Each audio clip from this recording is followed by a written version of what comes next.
Good day mga ka-friendship! For today's video, nandito nga tayo sa Marian Orchard. Dito po yan sa Malabanan, Balete, Batangas. As visit po talaga ang lugar na to, lalong-lalo na sa mga namamanata ngayong Holy Week. Napakaganda at napakalawak po talaga ng lugar na to. Kaya dun sa mga namamanata ngayong Holy Week, yung nag-prepare station, huwag niyo pong kalimutang isama to sa listahan niyo dahil napakaganda po talaga ng lugar na to. Halos kami nga lang ang nandito ngayon, inunahan na namin dahil panigurado sa Holy Week, punong-puno talaga ang lugar na to. Meron nga po pala silang entrance fee dito, 100 pesos per head at yung 7 years old below ay libre naman po.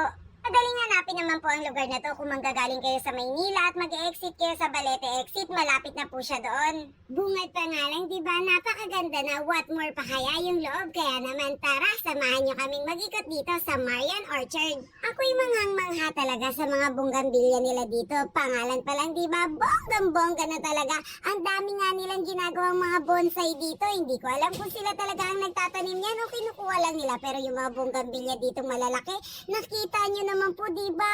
Ang lalaki na nila, abay, dekada na po talaga ata ang itinagal ng mga bonggambilya na yan at napakaganda naman po talaga niya. Napakarami naman talaga nilang tanim ng mga bonggambilya dito kaya ang napakaganda po talaga tignan na ito talaga ang cherry blossom ng Pilipinas. Parang gusto ko talaga mag-uwi kahit isa, charis.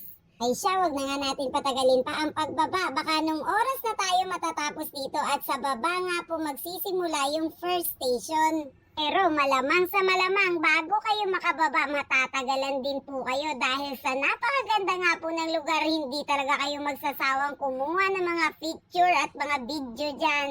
Napakainit nga po talaga ng panahon ngayon, kaya bago po kayo pumasok dito, siguraduhin nyo pong may dala-dala na talaga kayong mga tubig dyan dahil panigurado, hihingalin po talaga kayo sa pag-akyat baba nyo dito. Dito nga po sa baba magsisimula yung first station, huwag po kayo mag-alala dahil kahit malayo naman po ang lalakarin nyo at napakainit naman po talaga ng panahon, malilim pa rin naman po dahil maraming puno at halaman dito, malamig din po ang simoy ng hangin. Pwede rin naman po kayong huminto-hinto kung kayo hinahapo na sa paglalakad at napapagod, magpahangin po muna kayo bago nyo tapusin yung station. Huwag nyo naman pilitin ang sagada dahil mahaba-haba po talaga ang lalakarin nyo dito. Pero sa bagay, kapag talagang namamanata ka, hindi mo talaga iindahin yung init at pagod. Magsuot na rin po kayo ng sombrero nyo, iwasan nyo na lang din po magdala ng payong, lalo na kapag mahal na araw dahil panigurado marami nga pong tao, baka makatama lang tayo.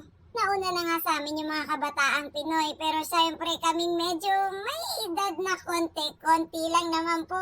Dahan-dahan lang syempre ang paglalakad. Baka naman hindi tayo umabot sa dulo, charis. Yung totoo niyan, hinihingal na talaga ako dito. Nalimutan kasi namin magdala ng tubig. Ay, ang init pa naman. At sa wakas, umabot na rin tayo dito sa dulo, ang pang 14th station. At pagkatapos nga natin sa last station, huwag po kayong mag-alala dahil makakapagpahinga naman po kayo pag akyat nyo dito dahil may malawak nga pong lugar na pwede nyong pagpahingahan. Malakas din naman po ang hangin kaya hindi na po kayo maiinitan. Kaya naman inuulit ko dun po sa mga namamanata ngayong mahal na araw, isama nyo po sa listahan nyo to dun sa mga hindi pa po nakakapunta. Ang ganda niya po talaga, promise. Yun lang po, bye!